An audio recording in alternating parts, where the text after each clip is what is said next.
how your body is showing up is information about the level of safety that you are perceiving that you have, the level of support. And just generally speaking, safety has to come before growth. Because if we push growth before safety, the risk of traumatization, re-traumatization is very high, particularly for folks who already have a history of unresolved trauma, because in a way, they've always been out of their comfort zone. In the context of understanding, well, what is the purpose of a trauma response? It is to allow us to keep going. And so if we can start there, understanding that God is the giver of good gifts, that God is a God that ultimately Jesus, came that we might have life and have it to the full. Well, how are we going to have life to the full if we can't even survive?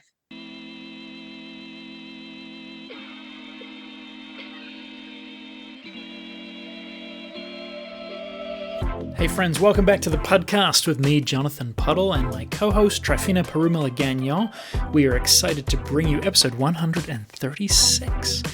My good friend Aundi Kolber returns to the show to talk all about her new message, Strong Like Water, finding the freedom, safety, and compassion to move through hard things and experience true flourishing. If you've been following the show for a while, you'll know that Aundi's work has been, how to sum it up, between Aundi and Brad Jersak, they probably have been the two most influential people in my thought and my spiritual life and my embodied practice of living in the last 10 years. It's no overstatement to say that I'm really indebted to Aundi for bringing her fullness to this, her gentle approach and the way that she frames and explains trauma and how we heal from trauma, I think is genuinely unique in its helpfulness and its approachability. There's a lot of great people doing great trauma work, but Aundi's, for me, resonates at a particular frequency that I guess I needed, and it speaks to me at a very deep and profound level. And so this is all about reframing some of the things that we've seen as weakness as strength, and seeing what God gave us as tools to survive this life and how to move along a continuum of growth so that we can flourish in this life. So we recorded this back in November. There's a little bit of time delay subject matter, but it's kind of funny because it was a rough day. We recorded it, and today or this week I'm in the middle of March break, and so I've got kids at home and chaos around me, so it feels like no time has passed. Anyway, please welcome Aundi Kolber back to the show.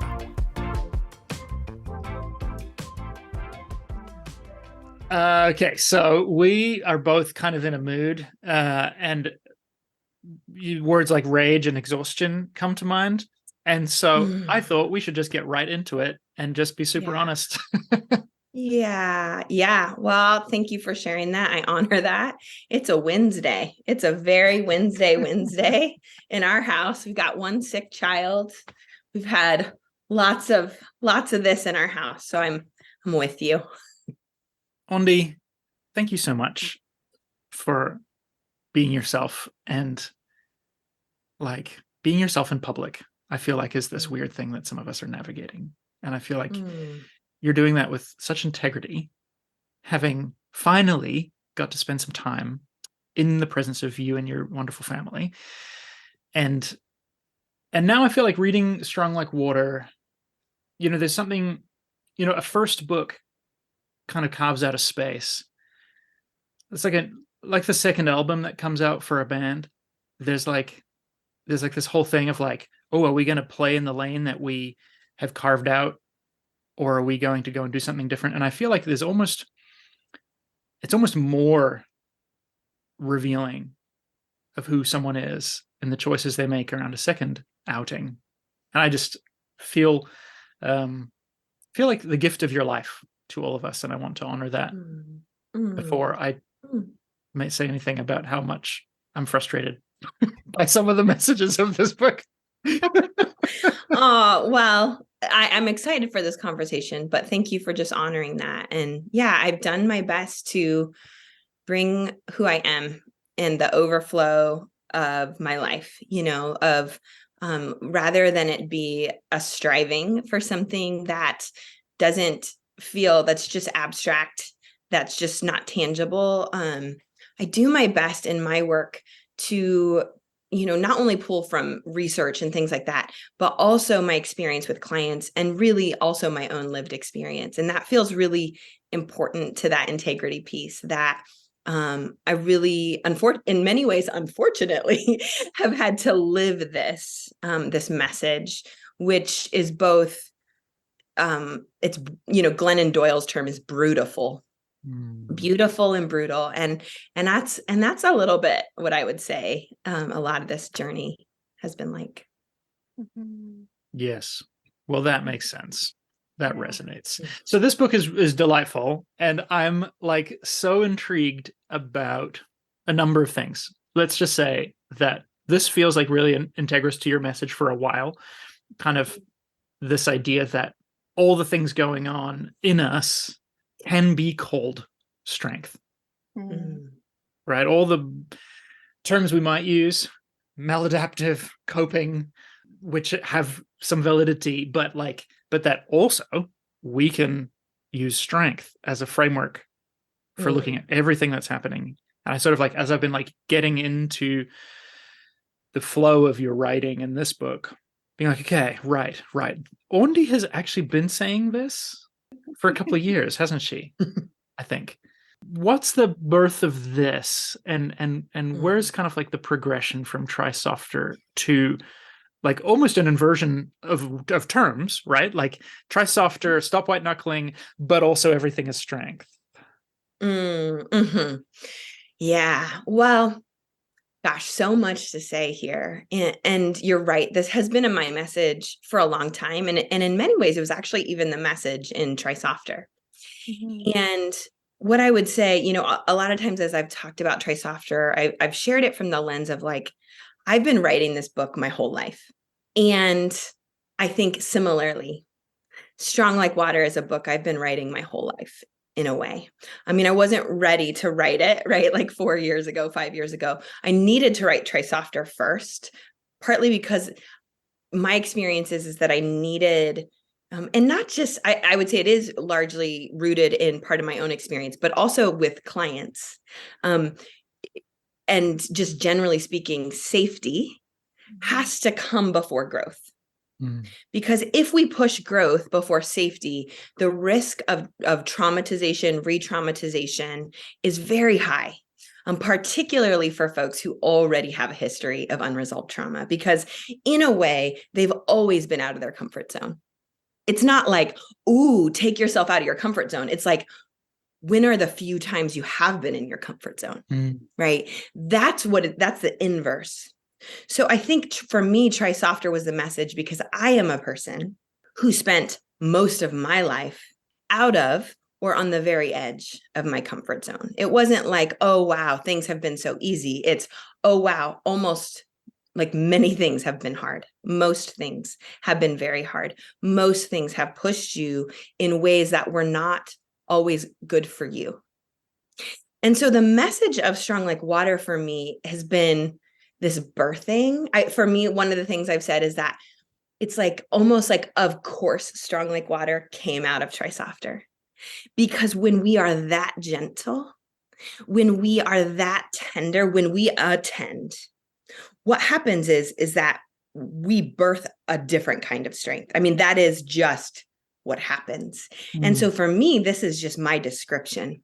This is my journey, my witnessing, and not just mine. I mean, also, I share composite stories of clients. I share research-based information and faith integration as well. That in many ways, for me, this is just a witnessing of a reality that's been happening for a long time. This isn't a new reality. This is naming what's already existed. And so Try Softer, so one of the things I will say is that I noticed in a lot of I've had a lot of conversations in the last couple of years about Try Softer. I've heard from a lot of people, and that has been a great privilege. But a theme that I noticed in a subset of folks was a tendency, in Trisofter, I called this, I often talked about white knuckling. And that's really, we're going outside of our window of tolerance. It might be partially using or fully using a trauma response. And I sensed in people like this sense of binary, like, oh, white knuckling, bad. Trisofter is good. And there is some level of truth to that. Like the goal is, yes, we want to move towards Trisofter. But what I felt and what has been true for me the whole time is that we white knuckle and we go to trauma responses and we go to stress responses because our body perceives that we need to. Mm. And so for me, it's like I just had this sense in so many spheres of my life that I wanted to be like, oh boy, hold on, everybody, hold on. This is not about shaming how you survived. Mm. Like, in fact, for us to really heal, I believe it's necessary. Part of the turning with compassion is naming and recognizing the validity and at times the necessity of what I call in Strong Like Water, situational strength. And situational strength, really what I'm saying there is that it's really a survival response. It's survival energy in our body. And sometimes that might be a stress response, and that is maybe more true when it can sort of happen and then it's able to dissipate, or it becomes a trauma response when it gets stuck in our bodies and the thing that needs the survival response doesn't get to be processed. And so all that to say, it was like this for me, it was like this exciting, like, ooh, I can't wait to unpack this more, because I didn't get to fully say everything I wanted to say in Trisofter. And it's like, for me, when I wrote this book, I was thinking about people like me, and like so many folks I've heard from who have spent a lot of time shaming themselves and have spent a lot of time thinking like, gosh, if I could just cross that finish line, rather than us gratefully recognizing, I believe God gave us these physiological ways that we respond to pain, to threat, and there is a sense in which we will always need that. And the journey of healing is being able to recognize why we need that. And that there may be some times when we need it again. And doing what we can to be able to give our body the support we need so we can respond in the ways that are most appropriate for really what we're facing. I feel like I can sit and listen to you talk for hours. I'm like, oh my goodness. You just like your entire countenance. But oh my goodness, when you talk about you writing it your entire life, that makes so much sense because you emanate your messaging. And it's really beautiful and powerful and also very healing. Even before you got on, Jonathan and I were kind of having the conversation of where, I'm going to speak for myself, but where we're feeling. And so the exhaustion of the fall and going into the winter and Christmas and just the last 3 years and the heaviness of it all, right? Yeah. And I know in my own life, I think what gets so frustrating to me is I'm like, oh, I've done the work. I've done like the trauma therapy. I've done all the I've built healthy, quote unquote, coping mechanisms. I should be in a good place. So then when all shit breaks loose in the world and all of my quote unquote healthy coping mechanisms fall apart, there's so much shame and guilt for how I feel like it's playing out. So for you to be reframing that conversation of, well, actually, no, that is strength in your body that has kept you alive and has allowed you to survive. And it's not linear. Like you don't stop there, but there's so much power in the way you speak about it. So thank you.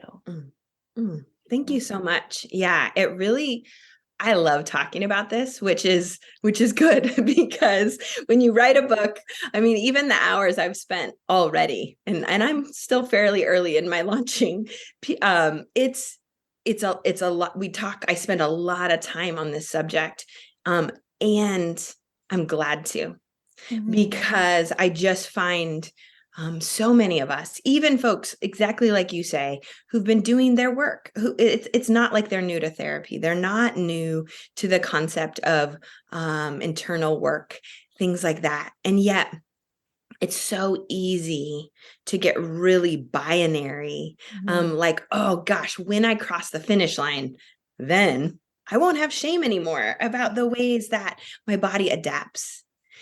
And this message, I think, is this, I hope, this sort of destigmatizing way of saying how your body is showing up is information about the level of safety that you are perceiving that you have, the level of support.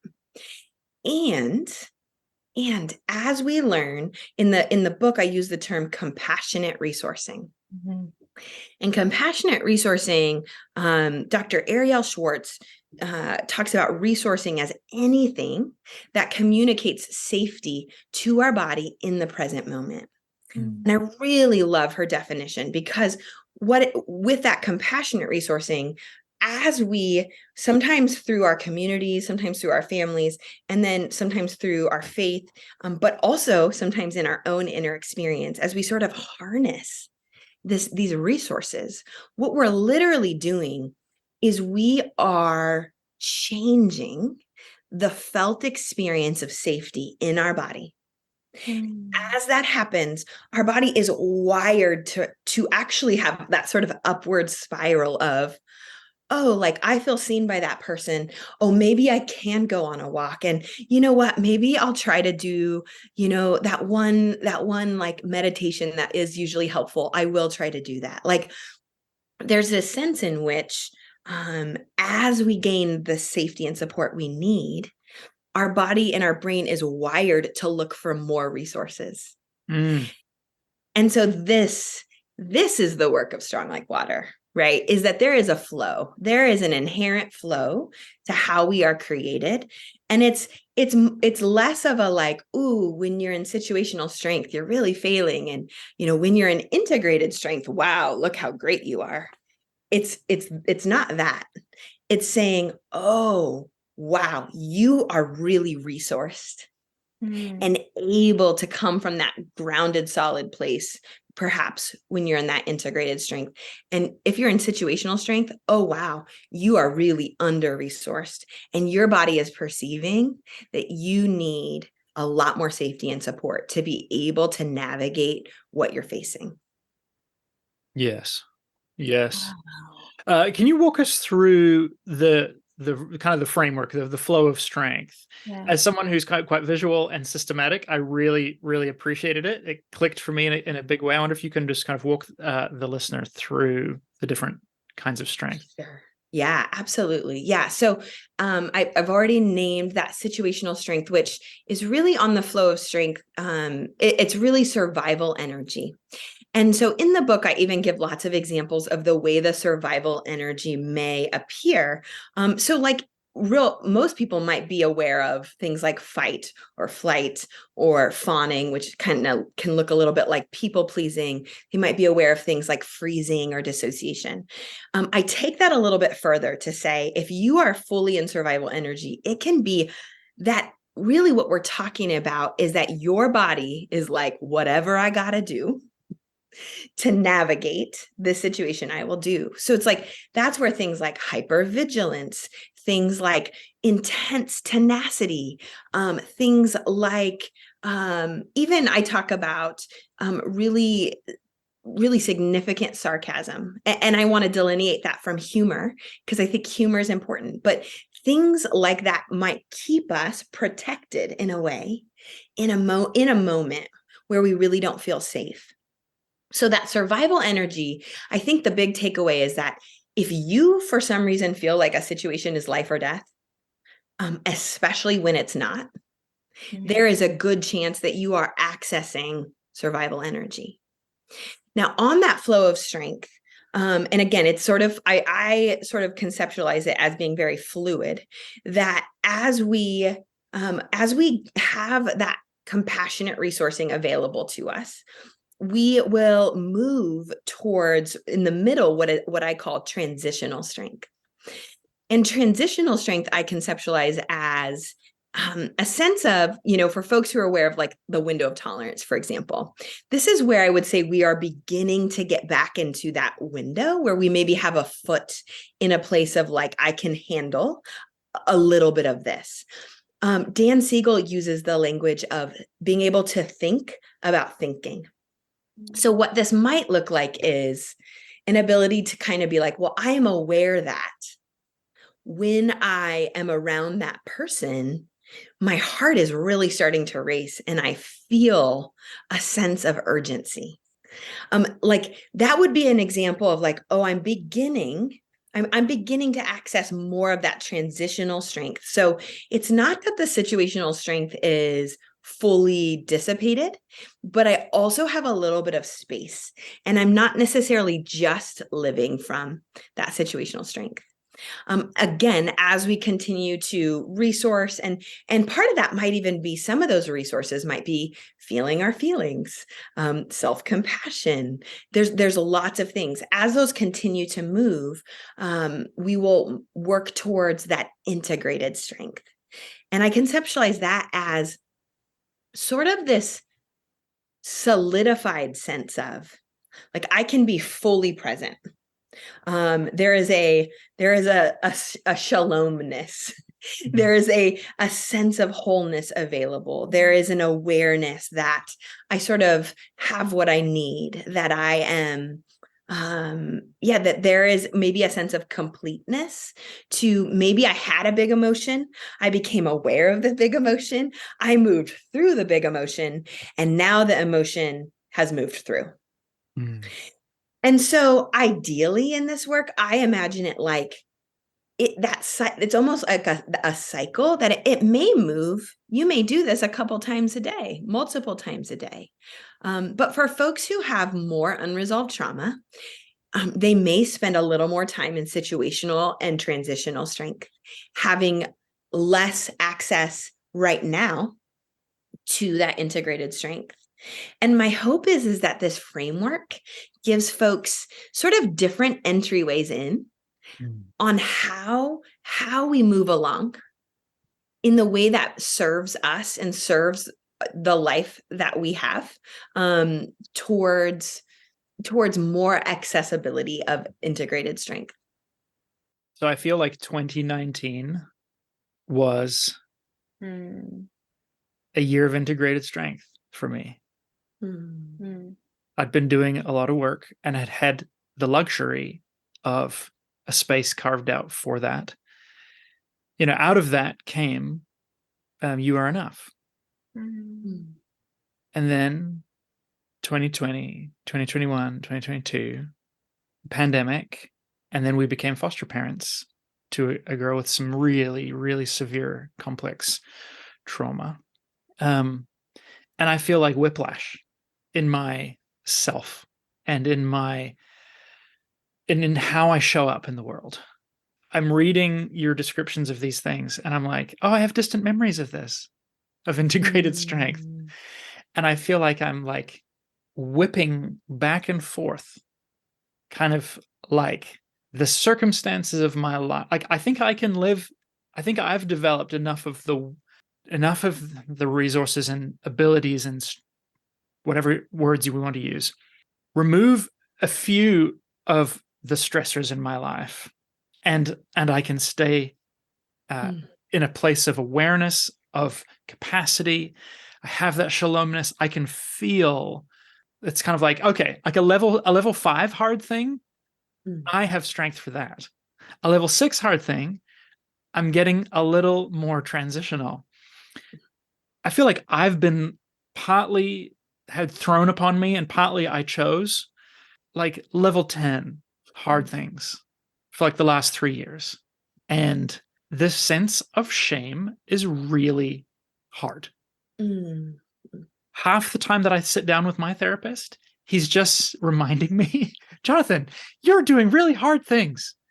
And like often that's like, I'm like, oh yeah. Mm.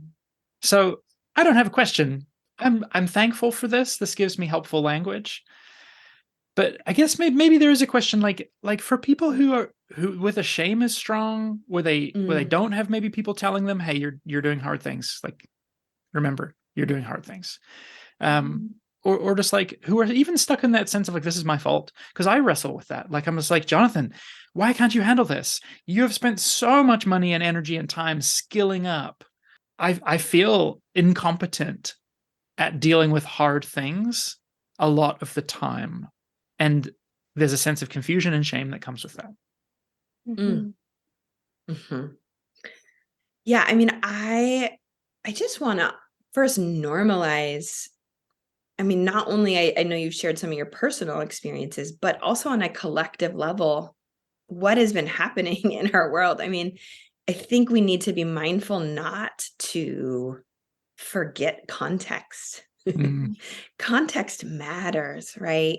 And I mean, again, and this is why I think I hope it comes through in the book, because I really tried to have it come through, to say that if we are feeling like we're needing to access that situational strength, it is not about lack. It's not. It's your body responding. And sometimes the response is about the past, and sometimes the response is about the past and the present, and sometimes the response is about only the present. It's all on the table. And all of that through the lens of this work is important. It's all important. And it's all saying that you're worthy of support the whole way through. There's never a time that your body, that God didn't design your body to show up on your behalf, doing its best for you. Now, that doesn't mean we're perfect, and that doesn't mean the ways that we respond are perfect either. And it doesn't mean that we don't mess up or sometimes harm people in that process. Yes, that can be true. But our body acts on our behalf for our safety and survival. I mean, that is the first priority.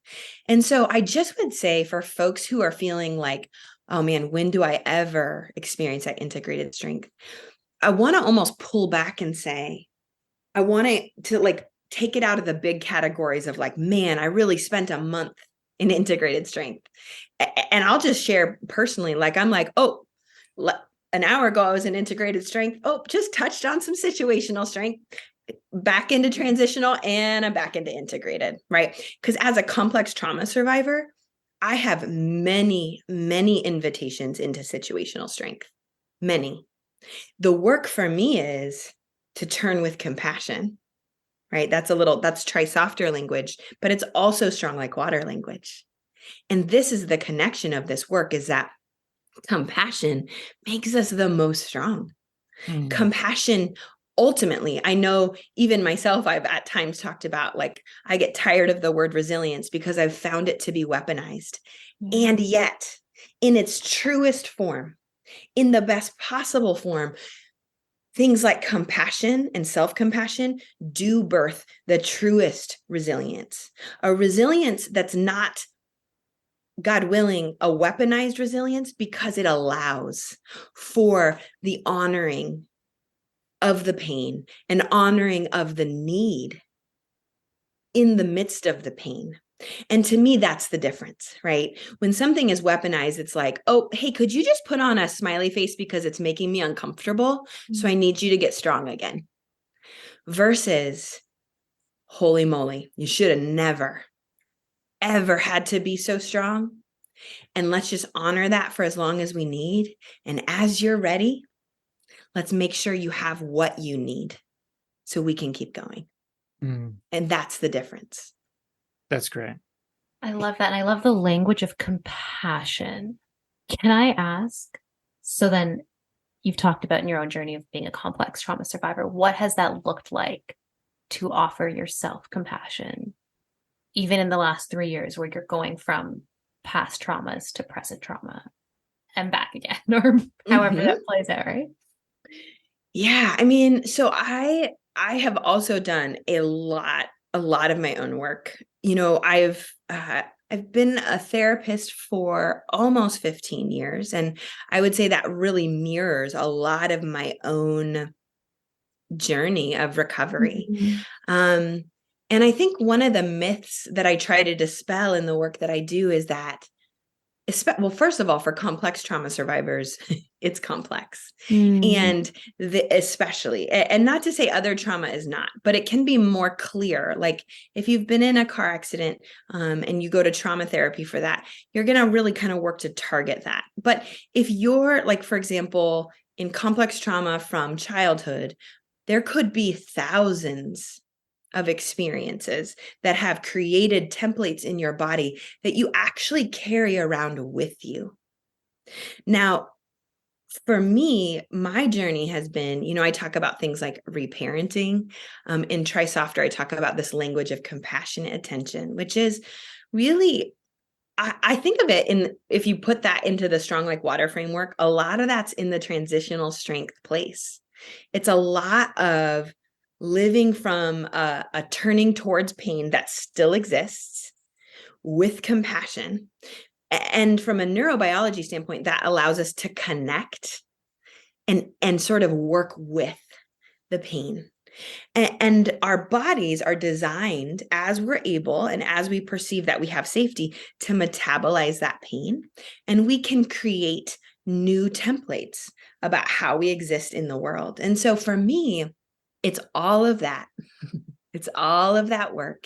And it's the millions, right? If it took millions of moments to create the harm, then it takes millions of moments to undo it. And so I have absolutely also experienced times where I'm like, wow, like, holy moly, I have experienced like a shift. Like for me, I'm like, oh, that feels like a miracle. Like who I am at 39 years old, holy moly, 22-year-old Aundi would never, she wouldn't even have been able to imagine this person, this life. And the pain that I experienced in my life, some of those templates, those parts continue to exist in me. And so when something presents itself, what's different is not always perfectly, but I have the capacity to move towards myself from a place of compassion to sort of say, like, what do you need? Like, and in my adult self, do I have all the tools I need, or do I need to reach out to a friend or a therapist or my husband or other people in my community? Because sometimes I can't always do that completely on my own. And that's totally okay. And so I'll just also say, for me, what I would say, one of the reasons why resourcing in this book is such a big piece is because I have found it to be a literal game changer for not only myself, but also my clients. Because if someone grew up in lots of experiences of feeling unsafe, part of the repair is creating lots of experiences of safety. Now, that is repair. So even though we're not doing what is usually thought of as classic trauma work, we're creating these reparative experiences of, oh, here's a place where I feel safe. Here's a time I feel happy. Here's a time when I was in pain and I took care of myself. Here's something that I enjoy. Here's beauty that I let myself be with for as long as I wanted to. All of that. That's my journey, that instead of shaming my younger self, as much as possible, it's like, oh, sweetheart, come right here, baby. Let's go do the things we know to do that bring us home, that bring us back, that allow us to be fully integrated and able to show up as the fullness of who I am. I feel like that is a picture of the gospel, to show up as a fully integrated whole person. And like listening to you unpack how that plays out in your own life just felt like a holy moment for me. I'm like, oh, that feels really beautiful and fulfilled. Thank you. That. I agree completely, but I'm also thinking, like, oftentimes the ways that we've tried to survive, we were told not only that these things are not strength, that they are explicitly sin. And I think that's so much of my programming is, like, okay, I'll tell a story. I had a session yesterday with my therapist. This is yesterday, months ago. When I was at your house in October, I had made some passing comment about having a great week and things going so well with people that I was meeting that it was almost provoking parts of me or provoking a belief that I have that things must always be hard. And you were like, well, that's a part. And I was kind of like, Aundi, we're just on the couch right now, so get out of here. Anyway, I'm like, no, you're absolutely right. So, I do a lot of IFS with my therapist. And so, okay, that's a great trailhead for examining. So I went and did a bunch of work, and we had this fascinating experience where we encountered this part that essentially had taken on the role of wing clipper, because it was sort of like, we don't want Jonathan to fly too close to the sun. There are these things that happened where Jonathan got really burned, these relationships where Jonathan thought were really reciprocal, and then someone kind of turned on him. And this part was actually extremely reticent to even do the work. It was basically like, I can see the damage that I'm doing to him, and it kills me, but this is the only tool I have in my belt. And I don't even want to be here. I don't even want to be doing this, but I do because I don't want this harm to happen to Jonathan again. So we're working through that. We're blessing that part. We're unburdening that. It was obviously, a really interesting process. Well, eventually it was like, so it was really unburdened, and it was like, I'm going to go over here into my workshop now that I no longer have to do this work. I would like to go and just hang out in my workshop and be creative. And so I'm like, all right, that's awesome. And my therapist said, Jonathan, do you think maybe we could have a ceremony for this part and maybe give it something? And this whole kind of like award giving ceremony began to play out in my mind's eye, where we gave this part a trophy. And it was profoundly impactful in my internal framework. And I was thinking with, my rational parts of my brain at the same time, that's so weird that we would give a trophy to this thing that 10 years ago, the Christian healing tools that I had would have begun with, now let's repent and apologize to God for believing a lie, blah, blah, blah, and for doing blah, blah, blah. And the lens that we had was that these are sinful. And it's really like your work has been really instrumental in my life in shifting that. But who gave you permission? Where did this come from in you that you get to call this strength? And like theologically, like all the things. Yeah. I mean, I think that for me, really where this began, from a faith integrative perspective, was recognizing that, okay, so what, for example, let's just take it back to, let's say someone is experiencing trauma. What would happen if they didn't have a trauma response? What would happen to their bodies? Like, if in the absence of that, right? So starting there, there's a few different things on a real simple level. Let's say someone was crossing the street. They didn't have the capacity to access their neuroception, which is the ability to, sort of like almost subconsciously perceive threat and shift and adapt states through your autonomic nervous system. The chances of things like being hit by a car, getting eaten by animals, like very sort of almost basic, like if something's about to, you're on a trail and a snake just bites you because you don't have the reflexes, you don't have the capacity to assess threat. So first of all, wow, that would be a pretty big bummer, right? So we don't have that. We did over and over again. Again and again, we wouldn't really be here.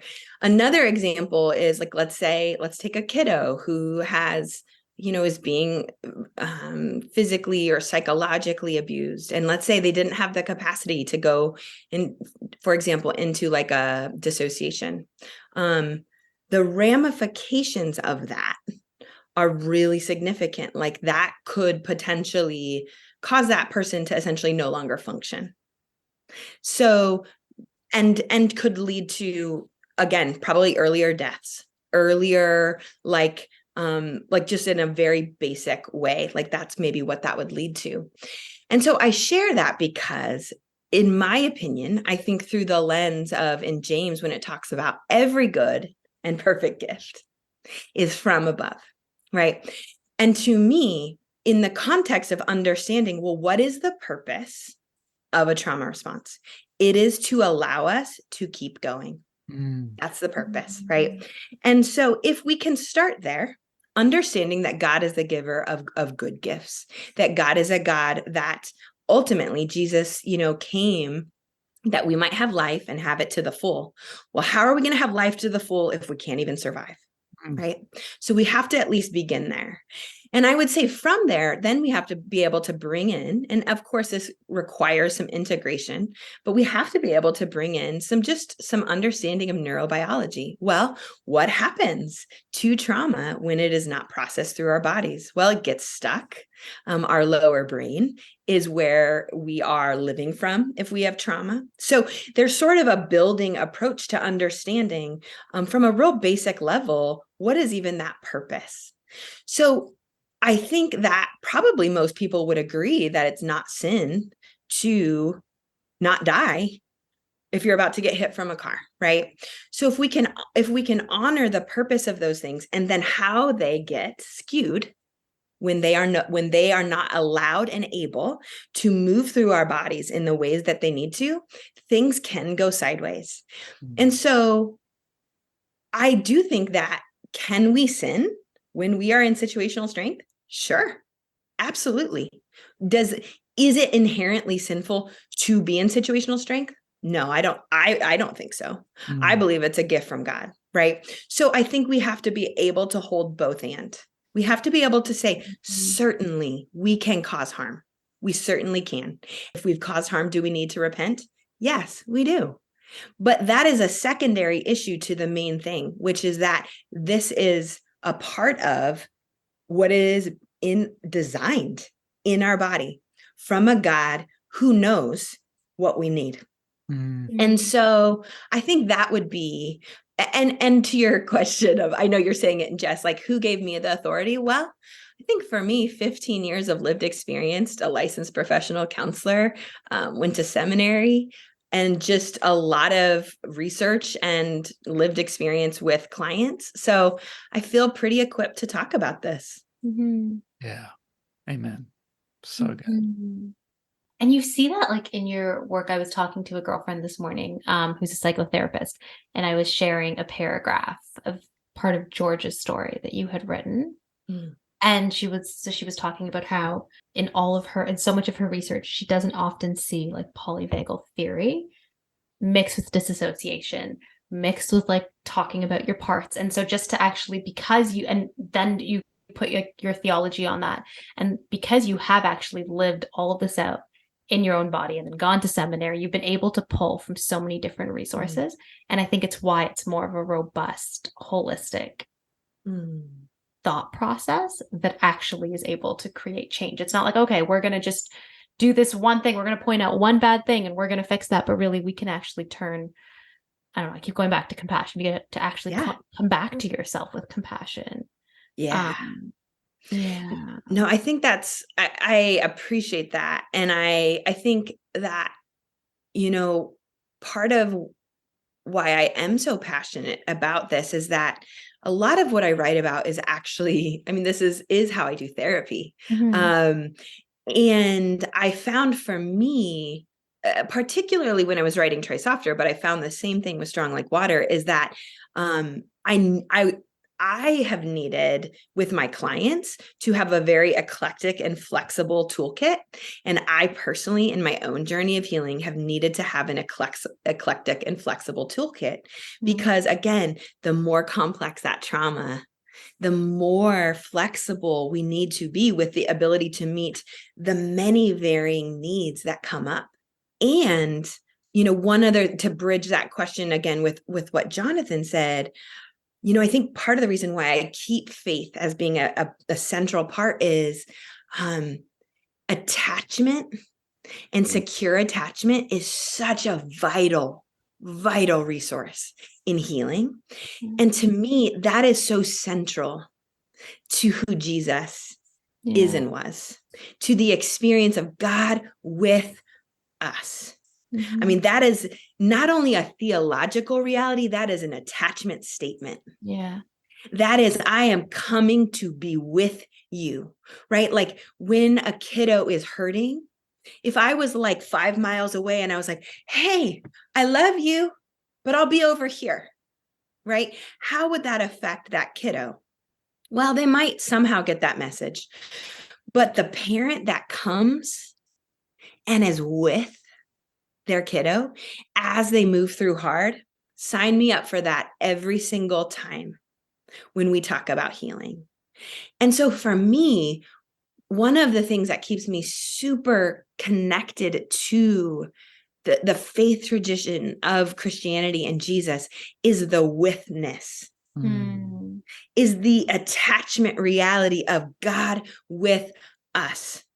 I mean, when we talk about compassionate resourcing, there are so many great resources. And for me, God with us is such a profound resource that it's almost like I can't not talk about that. Yes. Amen. Wow.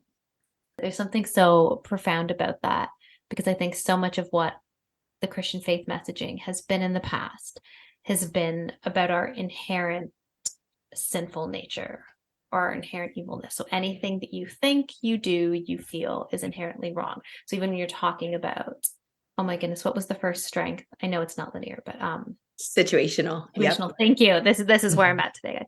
But even when you're talking about situational strength, so much of it is, at least in my head, the way I've been taught theologically, it's like, oh, well, you're functioning out of your own strength and you're not functioning in God's strength. And so hence these quote unquote unhealthy practices have been formed.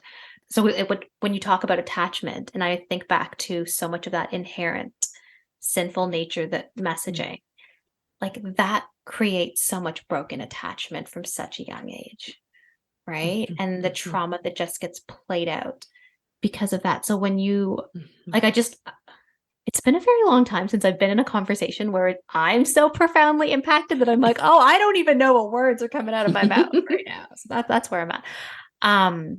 Yeah. Do you work with clients regarding their attachment to God? Do you have people who that's a break that needs to be repaired? Absolutely. Absolutely. All the time. And the way that, and you'll probably notice this in Strong Like Water, one of the things I really try to do as I work with folks around potentially like their attachment experience with God is similar to other work, is that it's very consent-based and it's very assessing. What level of resource does this feel like it is to you right now? And the reason why I phrase it that way is especially as someone who is a body-centered, really pulls from a lot of body-centered therapy, is that we can cognitively be like, this is my beliefs about God. But often our body will tell us maybe a truer, a maybe more grounded reality about how we are actually experiencing something. So I think that's true with attachment as well. So for example, if someone's wanting to integrate their faith, I think that's great. But sometimes what we have to actually begin with is even recognizing, does this feel like a resource? And then really giving them a lot of the choice and autonomy about how we integrate our experience of God with us into the work we do. And the reason I think that's really important is because I believe, especially from a trauma-informed perspective, is that if someone has an area of wounding and you're just like, hey, here's how you should believe it about that, all of our situational strength will probably just like, whoop, rise up. And they might even tell you, great, okay, that sounds good. But the likelihood of that actually being helpful is low. So, I think it's important to really give folks this sort of really almost like an easing in to, okay, when in your life has faith been a resource? How in your life has that been a resource? What's a memory that you experience that at a time when that has felt like a security or a secure attachment? And so it's actually similar to a lot of other work that I do. We build it very thoughtfully and with great care. And then we also, as we do that, we keep our ears out and our eyes out for where are the places where there's been harm.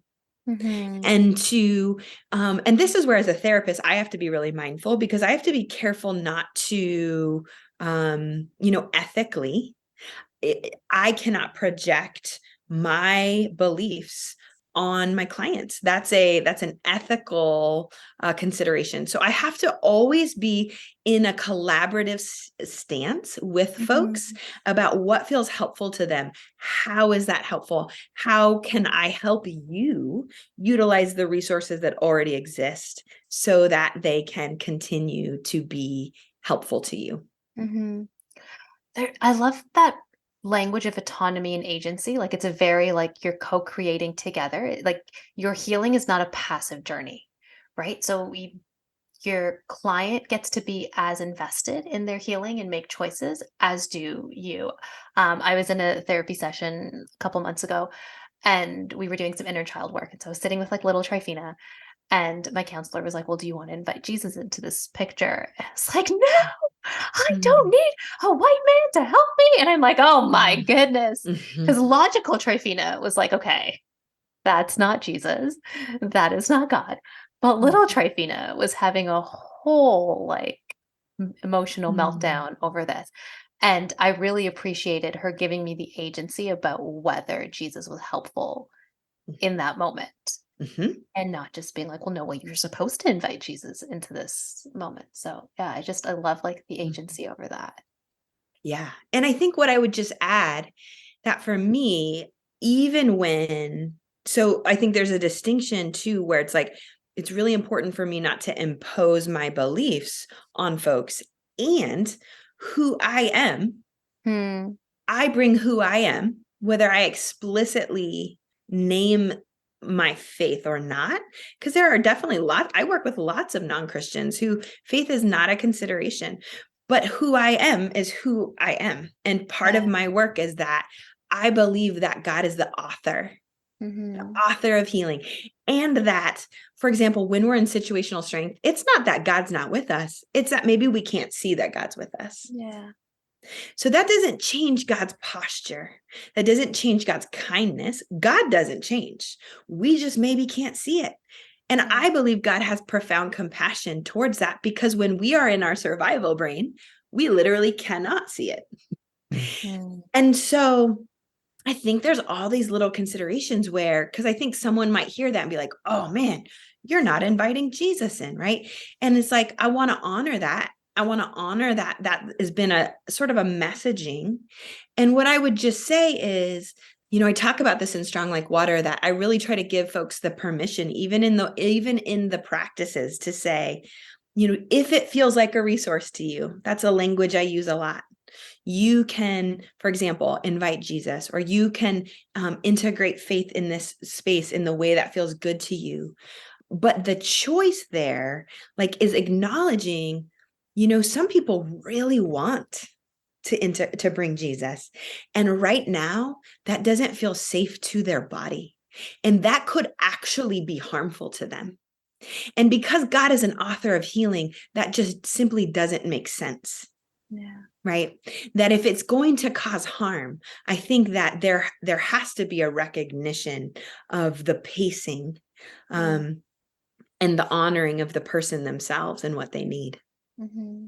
Oh man, that's so rich.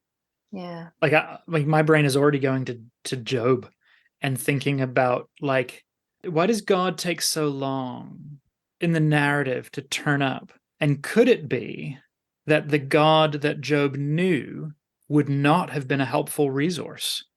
Mm. And the process that Job goes through, there is a purifying of his understanding of God. When God does turn up, God is a resource by that point.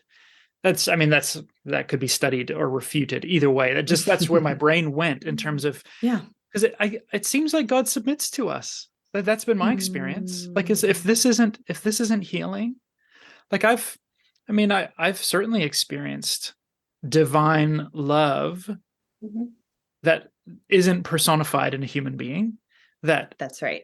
comes in all kinds of forms that feel safe, that find the chink in the armor in a consenting way. Of That's right. course I want this. I just can't take it when it looks like that. That's so good. And I think for us, it's like we often have such a narrow view of God and healing, right? Yeah.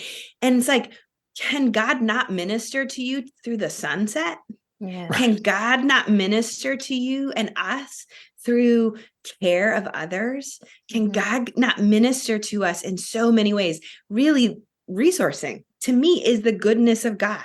And that's one of the things I talk about in Strong Like Water. There is a resurrection that is happening every time. For me, I almost think of it like every time we fully experience a resource, there is a resurrection, and there is a sense of glimmer of even integrated strength. Even if it's only a glimmer, it's like, oh, okay, there you are. Okay, there's the hope. Okay, there's something. And to me, I can't help but see the fingerprints of God all over that design, that it's goodness that brings us back every single time. And to me, I think that is a really important piece of the puzzle around, like, it's, again, we don't always have the eyes to see. And yet God is with us. When you talk about like how we are very narrow in our image of what God is and what healing can look like and how that divine love can show up in so many different ways. So I just came back from a couple days away where I was like, out of my window of tolerance, need to go be away from my children and my family, or I will burn it all down. And I found myself continuously drawn to water. And so I'm just like hiking on the waterfront and sitting by the waves or Lake Ontario and the waves that comes up with. And I'm like, I can't tell you why this is what is calming to me right now, but this just feels like the energy that my body needs to flow in and to flow out of. And then this morning I'm like, all right, I'm back to real life. And I pick up your book and you talk about sitting by the ocean and feeling immersed in something much bigger and more powerful than yourself. And I was like, oh, that was that moment of divine love this morning. Where I was like, oh, that was what the last 2 days were for me. So it was just a really beautiful full circle moment. So even as you just talked about that divine love showing up in different ways and not limiting it, I was like, thank you. Thank you for sharing that little bit of your story, because it was what divine needed to reveal to me this morning. It's beautiful.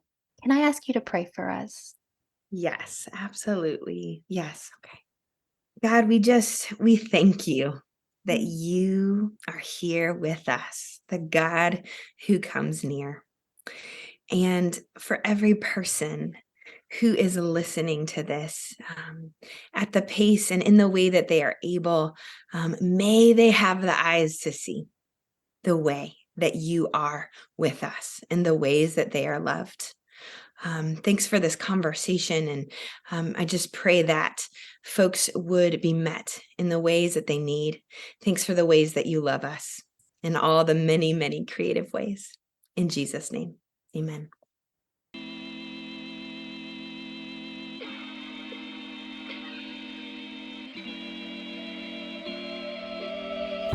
Amen. Friends, go and order Strong Like Water, Finding the Freedom, Safety, and Compassion to Move Through Hard Things and Experience True Flourishing. You'll find it linked in the show notes and on Amazon, wherever else you like to buy books. Aundi Kolber. I want to give a reminder as well that I am launching my You Are Enough seminars in person in Finland this May. If you've read my book already, or if you're interested in learning more about how to love yourself using some of Aundi's tools and other people's tools, I've developed a 5-session, 1-day seminar that I'll be teaching in Helsinki and Jyväskylä in May of this year. So head to jonathanpuddle.com/seminar if you would like more information on that. I would love to see you there. It's going to be pretty exciting. Also, if you want to support the work that I'm doing here, you could become a monthly supporter. Patreon.com/JonathanPuddle will get you into the monthly support program. Big love to everyone who is a supporter. Thank you so much for your faithfulness and your generosity. You make this all possible. Friends, I hope this discussion has been life-giving for you. If you want to hear some other thoughts influenced by Aundi's work, Jonathan Martin, who surely you know if you listen to me, and I recorded a conversation all about how trauma can inform our spiritual life. And we talked about faith as a resource, as well as religion as a source of trauma. That's over on the Zeitcast right now, where we just unpack some high-level overview of how trauma intersects with our faith life. And you'll hear a lot of Aundi's work in the things that I say. So credit where credit's due. Anyway, friends, thank you so much for being here. Please do share this with somebody if it's meaningful for you. And we'll be back in a couple of weeks with a B-side. Grace and peace to you. Talk soon.